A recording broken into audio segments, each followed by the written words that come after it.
They need to build a fire department right here where it's supposed to be. 14 months and more than $1 million later, people living in Lorain are still waiting for the city to do something with a fire levy they voted for and paid for.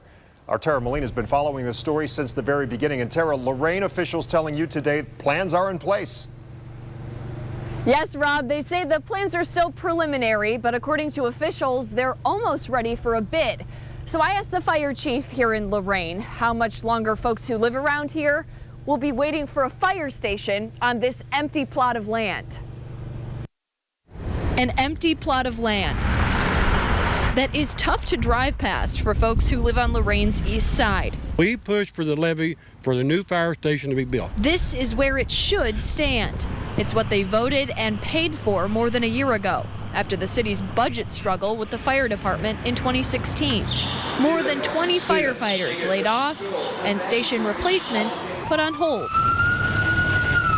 But a state grant saved 22 jobs, and residents showed up at the polls and passed a 5-year property tax levy to maintain them and pay for 2 new stations and improvements. We were promised there'd be a fire station here. At least the ground would be broken, it would be started. Ain't nothing here.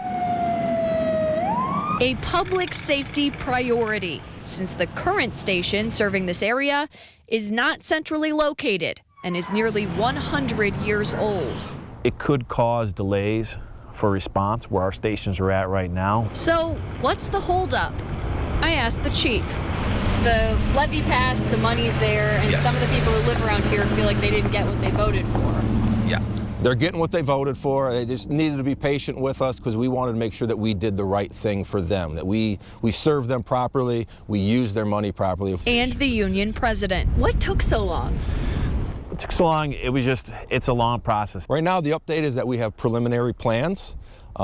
We are actually expecting the final plans in probably the next week or two. Take a look. This is the front with a porch because they wanted to maintain that residential look. It's more of a craftsman style home. He says this should be more than paper here on Missouri and Garfield in the coming months. We're still expecting to, or hoping to, break ground in the spring still. And if not the spring, the chief says they want to break ground here this summer at the very latest. Some of the folks who live around here say they'll believe that when they see it.